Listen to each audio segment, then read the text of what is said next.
অঞ্জস আয়ুষ্মান ভবতায় বিচিতম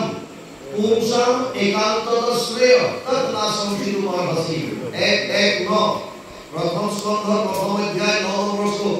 হলকে প্ৰশ্ন কৰিছে কলিযুগৰ মানুহৰ আটাইতকৈ কল্যাণ সাধন কৰিব পৰা শ্ৰেষ্ঠ কৰ্মটো কি মানে কলিযুগত মানুহে কি কৰিলে পৰম আনন্দ লাভ কৰিব পাৰিব কিন্তু উত্তৰটো দিয়াৰ আগতে হলকে উত্তৰ কৈছে যে কলিযুগৰ মানুহৰ কিছুমান সীমাবদ্ধতা আছে এই কথাখিনি আগতে বুজি লব জাহা তাহা দিলে নহব যি উপায় দিলে নহব কি আছে প্ৰায়েনা অল্পায়ুষ সভ্য কলবস্মি যুগেদনা মন্দসু মন্দবতয়ু মন্দ্য ভাগ্য উপদ্ৰতা 1:10 প্ৰথম স্কন্ধ প্ৰথম অধ্যায় 10 নম্বৰ শ্লোক ভাগৱতত বোলে প্ৰায়েনা অল্পায়ুষ কলিযুগৰ মানুহৰ আয়ু কম গতিকে যদি খুদমুনিয়ে কয় যে 1000 বছৰ যজ্ঞ কৰ 1000 বছৰ তপস্যা কৰ এইটো কলিযুগৰ মানুহে নোৱাৰে কাৰণ প্ৰায়েনা অল্পায়ুষ আয়ু কম মন্দসু মন্দবতয়ু বুদ্ধিহীন হ'ব মতিটো হীন হৈ যাব ভাগ্যহীন স্মৃতি শক্তি হ্ৰাস পাব 8টা বস্তু কলিযুগত হ্ৰাস পাব ততচ্চ অনুদিনম ধৰ্মম সত্যম শৌচম ক্ষমা দয়া কলেন বলেন রাজন নকশতি আয়ু বলম স্মৃতি 12:2:1 দ্বাদশ স্কন্ধ দ্বিতীয় অধ্যায় প্রথম শ্লোক 8টা বস্তু কলিযুগত হ্ৰাস পাব ধৰ্ম সত্য শৌচ শৌচ মানে পবিত্ৰতা ক্ষমা দয়া আয়ু বল স্মৃতি 8টা বস্তু কলিযুগৰ মানুহৰ হ্ৰাস পাব গতিকে সব কৰ্ম কলিযুগৰ মানুহে কৰিব নোৱাৰিব সেইকাৰণে প্ৰশ্ন কৰোঁতে কোনোকে কৈছে উপায় যিটো দিবা এই উপায়টো চিন্তা কৰি দিবা আৰু 28টা ঋষি মুনি লাকি ৰূপা নহয় 28 সহস্ৰ ঋষি বেদত প্ৰধান সব বেদজ্ঞ সেইকাৰণে তেওঁলোকে কৈছে যে আমাক এনেকুৱা বুলি নাভাবিবা যে আমি এখন নপঢ়া শুনাকে আহিছো আৰু তুমি কৈ থাকিবা আমি শুনি থাকিম ভুৰি ভুৰি কৰ্মাণি শ্ৰুতব্যানি বিভাগস অত সাধুত্ৰয়ত সাৰম সমুদ্ৰিত্য মনীষয়া মাম ব্ৰুহি শ্ৰদ্ধাৰাম ইয়া আত্মা সম্প্ৰসিদ্ধি 1:11 প্ৰথম স্কন্ধ প্ৰথম অধ্যায় 11 নম্বৰ শ্লোকত কৈছে হে মুনি বিভিন্ন কৰ্মৰ কথা শাস্ত্ৰত কৈছে কৰবাত কৈছে যাগ যজ্ঞ পূজা পাতল কৰবাত কৈছে জপ তপ তীৰ্থ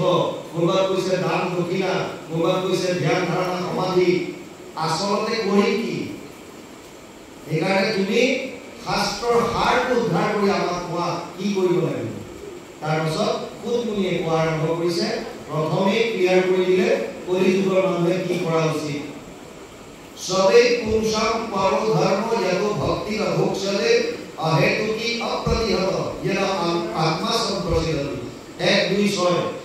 প্রথম স্কন্ধ দ্বিতীয় অধ্যায় 6 নম্বৰ শ্লোকতে খুদমুনিয়ে ক্লিয়াৰ কৰিলে কলিযুগৰ মানুহে কৰিবলগীয়া আটাইতকৈ শ্ৰেষ্ঠ কৰ্মটো হৈছে কৃষ্ণ ভক্তি কিন্তু শৰ্ত দুটা বান্ধি দিলে প্ৰথমটো বোলে অহেতুকি মানে নিষ্কামভাৱে হেতু থাকিব নোৱাৰে আৰু দ্বিতীয়টো বোলে অপ্ৰতিহত মানে মাজত গ্যাপ থাকিব নোৱাৰিব নিৰন্তৰ আমি যে অধ্যায়ৰ শেষত কওঁ নিৰন্তৰে লাগি বোলা হৰি হৰি এই নিৰন্তৰ শব্দ অপ্ৰতিহতভাৱে কৃষ্ণ ভক্তি আৰু কোনো কামনা বাসনা নোহোৱাকৈ কৃষ্ণ ভক্তি এই দুটা যদি কৰিব পাৰোঁ তেতিয়াহ'লে আমি পৰম আনন্দ লাভ কৰিব পাৰিম ভাগৱত আৰম্ভ হৈছে সংস্কৃত মূল ভাগৱত 12টা স্কন্ধ আছে 335টা অধ্যায় 5,96,000 শব্দ 10টা লক্ষণ আছে ভাগৱত অত্ৰ স্বৰ্গ বিসৰ্গ স্থানম পোষণ উদয় মনন্তৰ কেশৱনু কথা নিৰোধ মুক্তি আশ্ৰয় 2:1 দ্বিতীয় স্কন্ধ 10ম অধ্যায় প্ৰথম শ্লোক ভাগৱত স্বৰ্গ বিসৰ্গ স্থান পোষণ উতি মনন্তৰ ইশানু নিৰোধ মুক্তি আশ্ৰয় 10টা লক্ষণ ভাগৱতে কৈছে তৃতীয় স্কন্ধৰ পৰা আৰম্ভ স্বৰ্গ মানে আদি সৃষ্টি প্ৰলয়ৰ পাছত প্ৰভু ভগৱন্তই এই কোটি কোটি ব্ৰহ্মাণ্ডৰ সৃজন কেনেকৈ কৰিলে এই বিষয়ে স্বৰ্গ লক্ষণ নাম দিছে তৃতীয় স্কন্ধ ব্ৰহ্মাদিৰ সৃষ্টি যি বিস্তাৰ হ'ল বিকাশ হ'ল বিসৰ্গ নাম দিছে সেকেন্ডাৰী সৃষ্টি চতুৰ্থ স্কন্ধ লক্ষণ। পঞ্চমত লক্ষণ হৈছে স্থান, ভূগোল আৰু খগোল, বিভিন্ন স্থান, গ্ৰহ নক্ষত্ৰ নৰক আদিৰ বিষয়ে পঞ্চম স্কন্ধত আপোনালোকে পাব। ষষ্ঠ স্কন্ধ পোষণ লক্ষণ, পোষণ কেনেকৈ ভগৱানে জীৱবিলাকক পোষণ কৰে তাৰ বিষয়ে জানিবৰ কাৰণে ষষ্ঠ স্কন্ধ দিছে। অজামিল উপাখ্যান, বৃক্ষাসুৰ বধ, চিত্ৰকেতু উপাখ্যান, বিভিন্ন আখ্যানৰ দ্বাৰা। সপ্তম আজি যিটো আমি আলোচনা কৰিম, ইয়াৰ লক্ষণ হৈছে উতি। উতি মানে বাসনা। 15টা অধ্যায় আছে সপ্তম স্কন্ধত। তিনি ধৰণৰ বাসনা আমাৰ আছে, দৈবিক বাসনা, আসুৰিক বাসনা আৰু মানৱীয় বাসনা। দৈবিক বাসনাৰ কথা ক'বলৈ গৈ 5টা অধ্যায় প্ৰহ্লাদৰ চৰিত্ৰ আহিছে, যিটো আজি আমি আলোচনা কৰিম। 5টা অধ্যায়ত আসুৰিক বাসনাৰ কথা ক'বলৈ গৈ হিৰণ্যকশিপু আৰু হিৰণ্যক্ষৰ কথা আহিছে, আৰু 5টা অধ্যায়ত মানৱীয় বাসনাৰ কথা ক'বলৈ গৈ বৰ্ণাশ্ৰম ধৰ্মৰ কথা কৈছে। অষ্টম স্কন্ধ হৈছে মনন্তৰ, মনু আৰু মনুৰ পুত্ৰসকলৰ কথা। নৱম স্কন্ধ লক্ষণ হৈছে ঈশানু। চন্দ্ৰবংশ সূৰ্যবংশৰ যিমান ৰজা মহাৰাজাৰ কথা আছে এয়া আপোনালোকে নৱম স্কন্ধত পাব। দশম স্কন্ধ হৈছে লক্ষণ। 335টা মূল ভাগৱতৰ অধ্যায়ৰ 90টা অধ্যায় আছে দশম স্কন্ধত।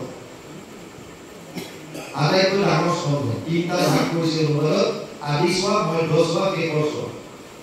একাদশ স্কন্ধ মুক্তি আৰু দ্বাদশ স্কন্ধ আশ্ৰয়। যদিও 10টা লক্ষণ ভাগৱতে কৈছে, ভাগৱতৰ মূল উদ্দেশ্য এটাই, আশ্ৰয় ক'ত ল'ম।